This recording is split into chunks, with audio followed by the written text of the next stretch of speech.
Hello and welcome back to my craft room for, I think this is session 5 of the Colour Inspiration Journal series.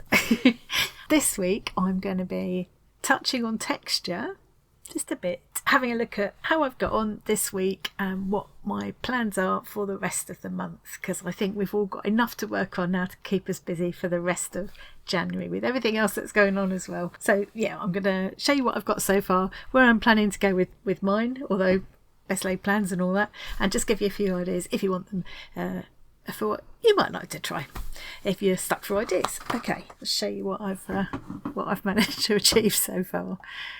I've been having a lovely time with it, and I have been so enjoying seeing what everyone else is coming up with, because we're just, I've already pinched ideas from what I've seen other people doing. We all inspire each other, spark ideas off each other, don't we? I haven't got any further at all since last time with my actual journal. So I finished this is my chosen palette in the end of my complimentary palette. Did this kind of collaged piece. I still need to add my black and white to this. I've decided I might go for some scribbly words and things in here. Some of these other ideas, which I haven't had time to put into practice, so I want to at least sketch them out in this journal. Just use some colour pencils or something to give me an idea of colours and make some notes and what have you. So yeah, I did this one. I want to do the peekaboo. Let me show you my peekaboo book a minute. Hang on. So to give you a better idea what I'm aiming at. So I've done this done this a couple of times. This is probably the first one. You'll see Kerry Ann in our Discord community. She's done a very similar thing just recently after watching the video. And I loved what she did. Yeah, it's just bright, colourful, messy, doodly.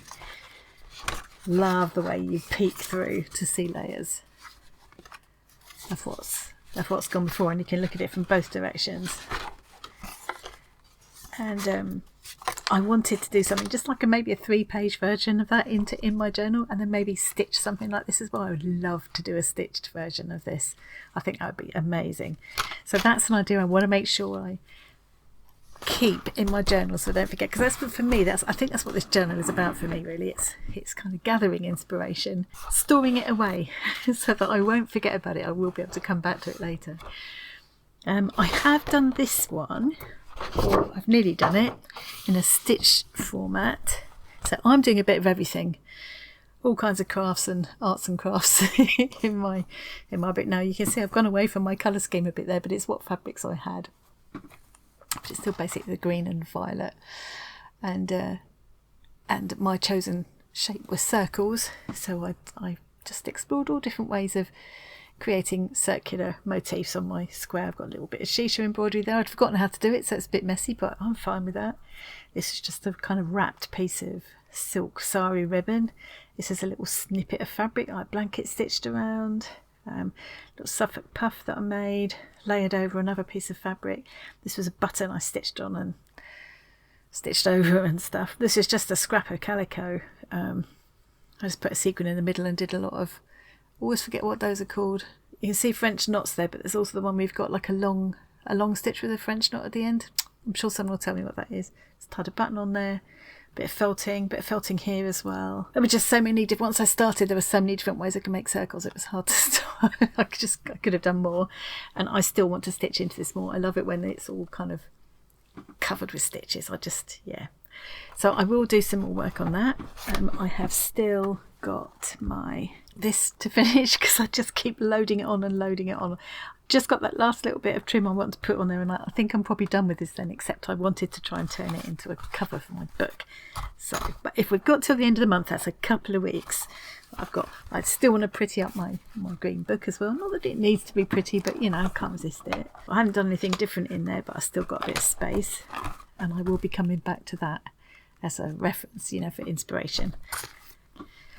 So texture, that's something that all of us, especially those people who are interpreting this project in a textile format, stitching or whatever, will already have lots of texture going on. But I just wanted to sort of mention it specifically because I just think it's so important. And I've got so many different textures going on in there. One of the big, I keep going to talk to you and you're not there. There you are.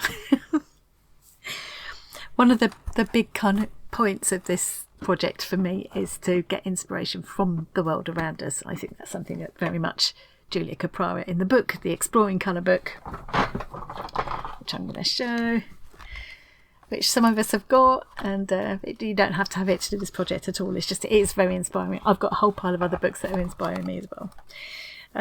But yeah, she very much encourages you to take inspiration from the world around you, and that's one of the things I really want to do in this project. Coming back to that book in a minute, I wanted to just show these. So if you're looking for texture, one of the ways to do that is to, you know, go out for a walk, go out in your garden, and take some pictures. Just take some pictures. It's so easy to do on your phone these days, isn't it? I just wanted to share some of these pictures which Jen sent me. So she's taken close-up pictures of the texture in that looks like a stone wall there with moss and lichen or lichen growing on it. That looks like, well, it looks like the bark of a tree, close-up of the bark of a tree. Look at all that amazing texture. It's lovely to have pictures like these to come back to inspire you for art and the textile projects. I'm saying art and textile. To me, textile stitching, it is art. It's just another art form.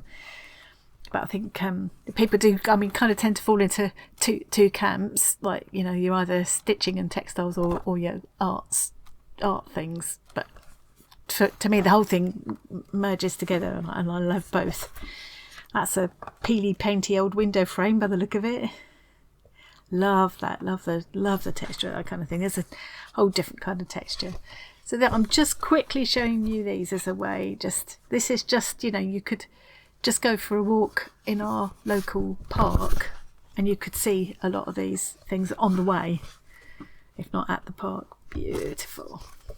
And it's a question of really, really looking at the texture, looking close up at the textures. Look at that. I'd love to do that in some kind of, you know, felting or kind of quilting. I don't know. I'm sure there'd be a wonderful way to interpret that in a textile. So I'm just showing you those as just a little kind of just a few examples. Jen sent me loads of photos. I'll share more of them another time. You could also just go out in your garden or just go around your house. You know, you can find different textures everywhere. I did some of these just recently. If I think about it, I'll link to it. But if I forget, it's in my relatively recent videos. I did a little video using, have I got them handy? I just used Crayola kids crayons and texture plates that I had and did rubbings. And then if you iron them, you can, it takes the wax away, but it leaves the colour behind. And you can stitch into it and things. You know, yes, I had a lot of these texture plates, but you can also use, if you've got stencils, there's all kinds of textures all around the house. Once you start looking at, I noticed that our bathroom tiles would have been brilliant, actually. They've got a texture in them. The colander in the kitchen. Once you start looking, you see it everywhere. So yeah, there's textures and things all around you. Another thing you could do, looking for textiles, is go back to what you might have, images and things that you might have collected in your mini book if you did it already, or whatever you know, whichever way you chose to do it. So there's all kinds of textures in here anyway. It's full of textures.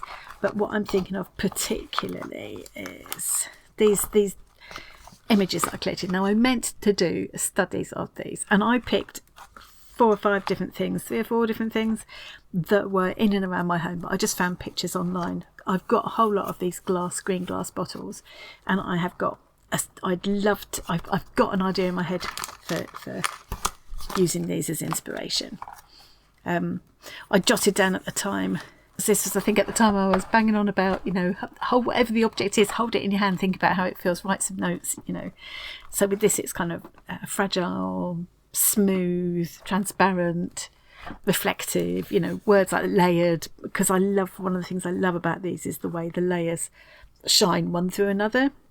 Show one through another rather. So I think I'd like to kind of explore some of the ideas that this gives me in a stitched way. I might do some sketches first, or some like little watercolour experiments or something maybe. This was another one. Again, look at it's looking at the different textures of these things. So these limes, you know, the lime skin has got that a waxy pitted kind of feel. And it's like, think about how you would interpret these things, whether you're doing art or whether you're doing stitching or whatever. How would you show these kind of textures? I mean, this, obviously the colour was the main thing at this point, but the textures were these were 4 objects with very different textures. So then it's thinking about how would you, in whatever format you're using, whatever supplies you love to use, how would you interpret different textures? So it's perhaps a little bit more obvious if you're stitching, because you can get all the different textures and weights and thicknesses of fabric and different kinds of threads. So fabrics could go from sheers like this to cottons to quite sort of rough woven things like that, velvets, leather. There's such a huge range of kind of textures and finishes. And the same with the threads. You could use really fine silk, you could use big fat tapestry wool or raffia. If you can't actually stitch with it, if you can't actually get it into a needle and pull it through the fabric, you can couch it over the top. So like I've couched a lot of, I've done a bit of, I've felted a bit very roughly there and then couched some thread over the top of it.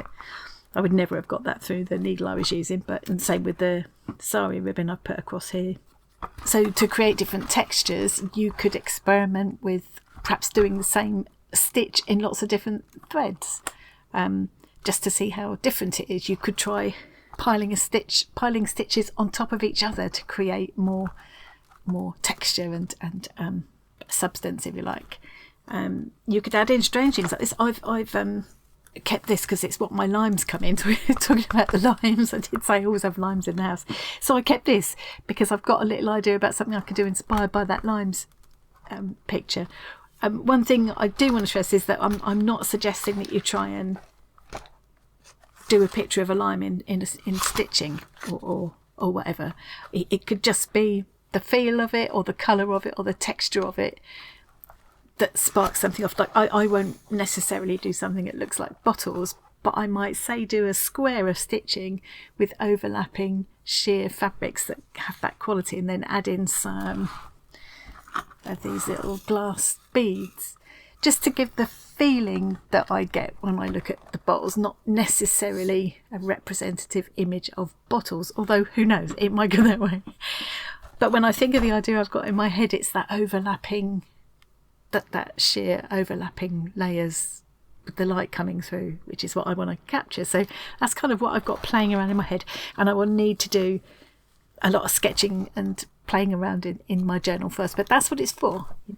I've put these here, they're painty sticks that I've used in the past to just stir paint with and stuff. Funnily enough, if I hold them like that, it's almost my colour scheme. But I know this is where it's so great to take ideas from each other. So I noticed that Jen had, I don't know if she used skewers like this, but she had got like silk thread or something wound around some long sticks or something, stitched to some of the pieces in her, when she was doing her purple mini book.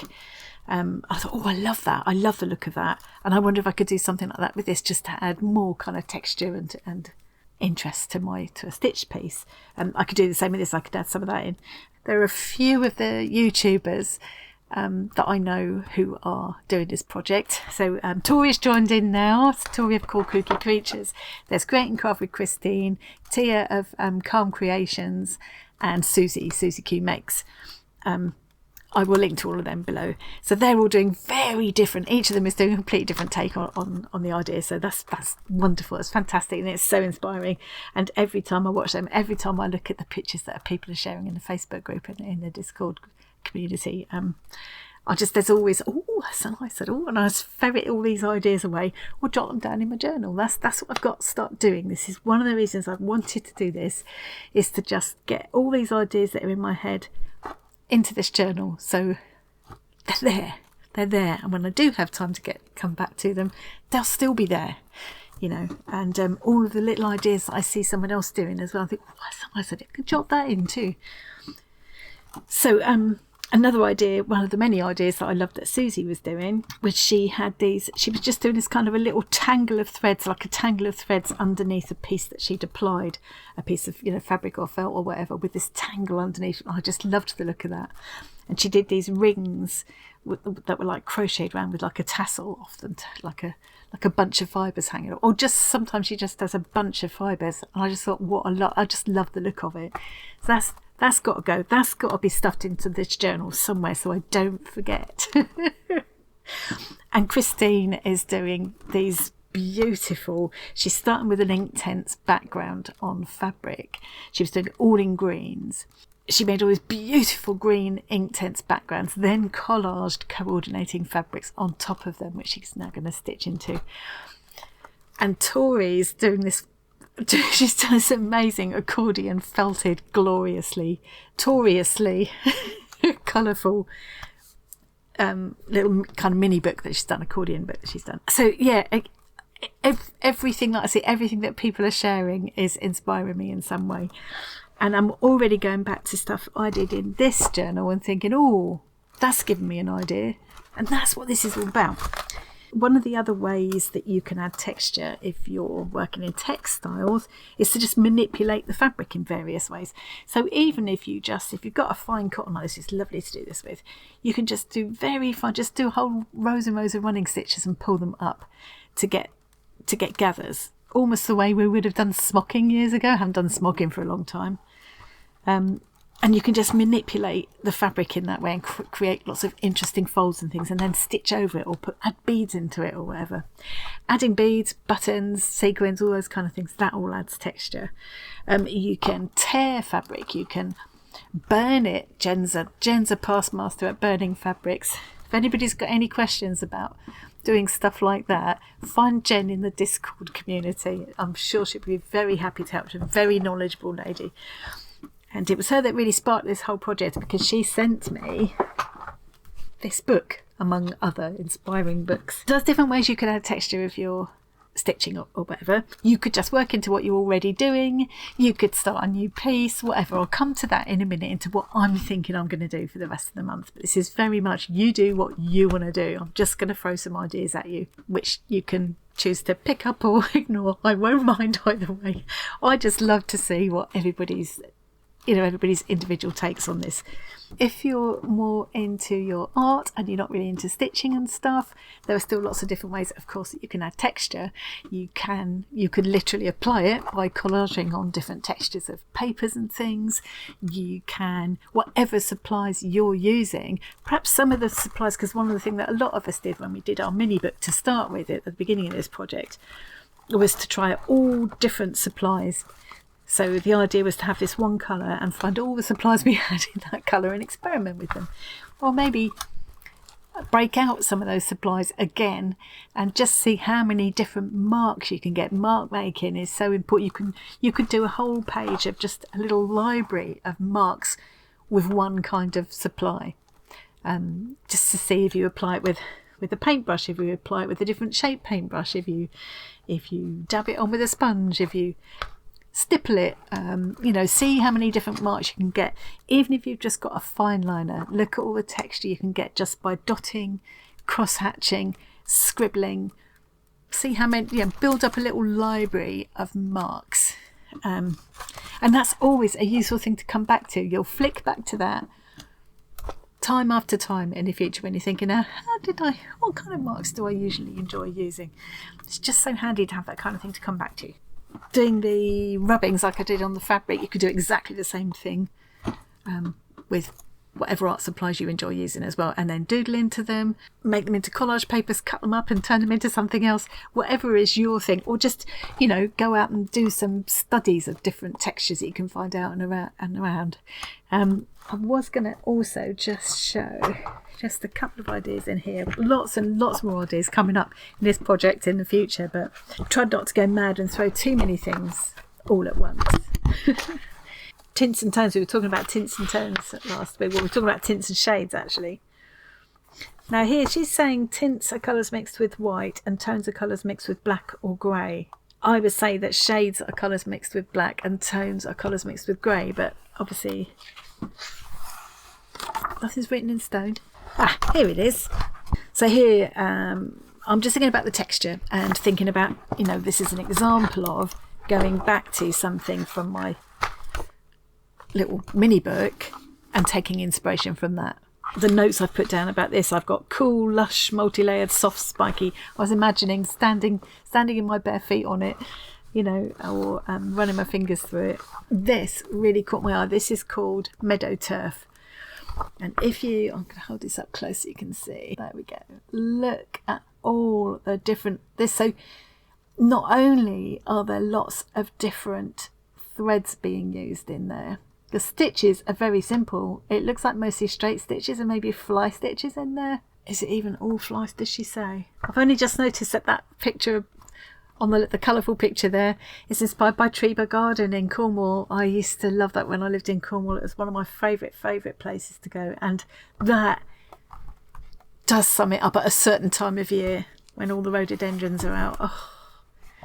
So yeah, I just love how she's not only used lots of different varieties and weights of threads and fibres there, but she's layered them over and over and over one another to create all that depth and texture.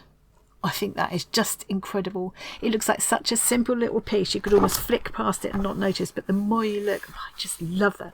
I'd love to try something like that, even if I just do a tiny piece and clip it into my journal. Okay, I'm not going to look at any more of that now because we have looked at it before and we will be looking at it again. So I think I've covered everything I wanted to say. I've been going on more than long. So I'm very mindful that some people want kind of a more of a definite thing to follow, and some people really just much prefer to do their own thing. Just want to say I don't mind either way. Do whatever you like. If you need more guidance from me, please don't be afraid to ask. There are also lots of really knowledgeable people in the Discord community, in the Facebook group, who I'm sure will help if you've got any questions and things. But if you need any specific guidance or anything from me, please don't be afraid to ask. Put it in the comments here. Find me in Discord, or find me in the Discord, in the Facebook group, and I'll be very happy to help. So all I'm going to do, because this is such a broad thing and so many people do so many different takes on this, I'm just going to make some suggestions which you can pick up or not. I won't mind either way. These are just ideas and suggestions. I would say if you are happy working away at whatever you've already started on, and you're just happy to keep on exploring that colour scheme that you're working with, using the shape that you chose last time, and just carrying on, you could perhaps bring more texture into it, just because we've been talking about texture today, but you might already have loads of texture in there. If you're happy working on whatever you're doing, just keep doing it. I'll be introducing something new at the beginning of February, at the end of this month. We've got a couple of weeks left to either start something new or finish up what we're doing, whatever works for you. I will be finishing those ideas that I've already talked about, transferring some of these sketches that I showed you into my journal so I don't forget them, jotting down some of those ideas I talked about, make some drawings. That's something I didn't show in here. Hang on, I knew there was something else in here I wanted to show. This is a good example of where, this is a garden in Cornwall, I think. This doesn't look like anything I remember. This doesn't look like I remember Treba, but it might be a part of it I've forgotten. There are lots of beautiful gardens in Cornwall.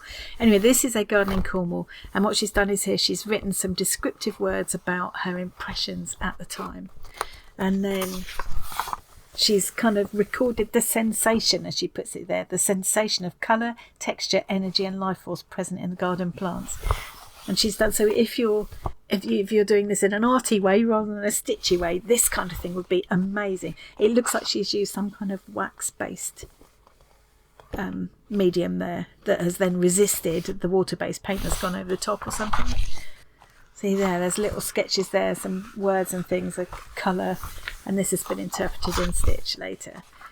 He's kind of just scribbling out these lines and this texture, and then here we are. That's this kind of interpreted in stitches. I just love that. This is the one I was thinking of. A quote from Picasso there.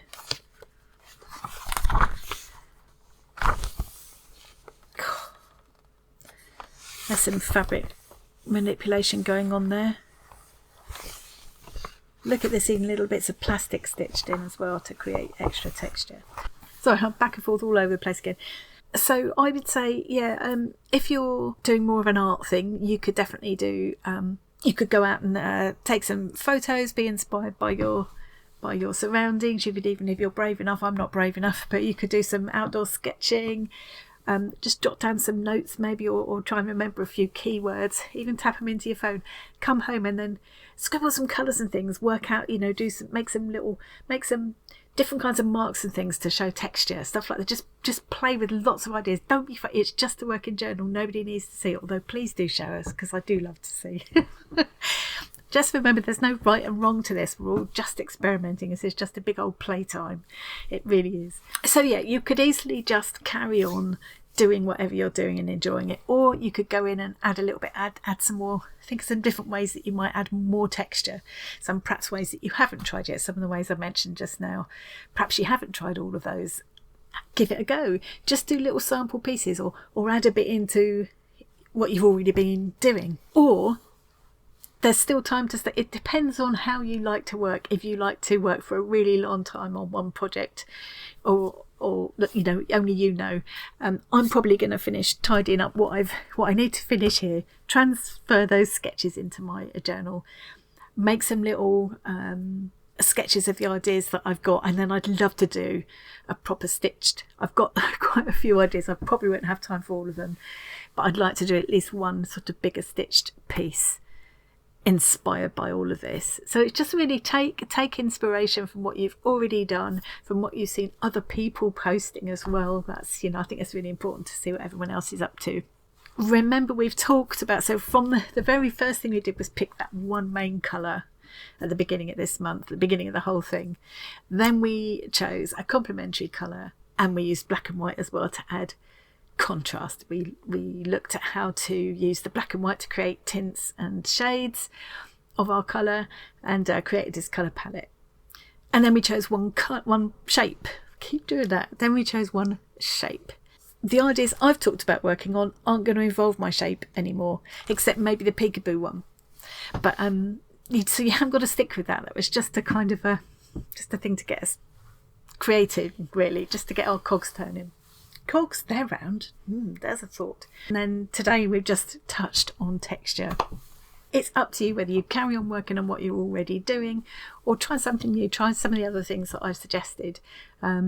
If you're working in your art journal, Susie Q the other day was doing jelly printing. I haven't done any of that with this project yet. Maybe try some of that. Or I also want to try printing with craft foam, by die cutting craft foam out. But you could just carve a little motif in an eraser, a repeat motif, and try doing a repeat pattern. That would be an interesting way to interpret your shape in your chosen colour scheme. And then maybe think of ways that you could add texture to it. And so there are so many possibilities with this that I can't hope to cover everything, and if I start trying to cover everything, I get all chaotic. So I'm going to leave it at that. But please, as I say, don't be afraid to ask if you want specific guidance. You don't have to, if you feel a bit shy of posting it in the group or whatever, you can always private message me, and I'm happy to chat that way if you need, and if I can help at all, I'm very happy to do that. I just want this to be open and accessible to everybody, whatever arts and crafts you enjoy, whatever your level of experience. We are all in a different place on our creative journey, and one of the things I love the most, I'm most proud of with our little community, getting bigger all the time community, whether here on YouTube or in Facebook and Discord, is that everybody's so kind and encouraging and supportive of each other. So as well as we've got so many talented and inspiring people, but also such lovely people who are so encouraging. So don't feel like, don't be shy to share your work, because we all inspire each other. And that one little thing, something that you show, and you might think, oh, I don't know, it could spark off a massive idea in somebody else, and there isn't, just remember this, there isn't a right or wrong. This isn't a contest. It's a big playtime. Okay, I'm going to stop waffling now and shut up. And edit this video down to about half the length it is now, hopefully. Cut through my waffle. So yeah, I would say this will be it for the rest of this month of January. But I might put back or just show pictures of what I'm doing in Discord and Facebook. And please do keep sharing pictures of yours as well. Okay, so thank you very much for joining me. I hope you found that interesting or inspiring or something. And I will see you again really soon. Bye. Waffle, waffle, waffle, waffle, waffle.